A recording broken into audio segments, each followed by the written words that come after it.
ಎಲ್ರಿಗೂ ನಮಸ್ಕಾರ. Welcome to Sarvartha Yoga studio.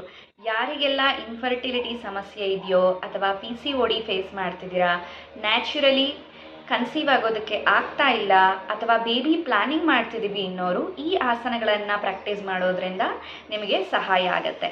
ಮೊದಲನೇದು ವಿಪರೀತ ಕರಣಿ, ಎರಡನೇದು ಸೇತುಬಂಧಾಸನ,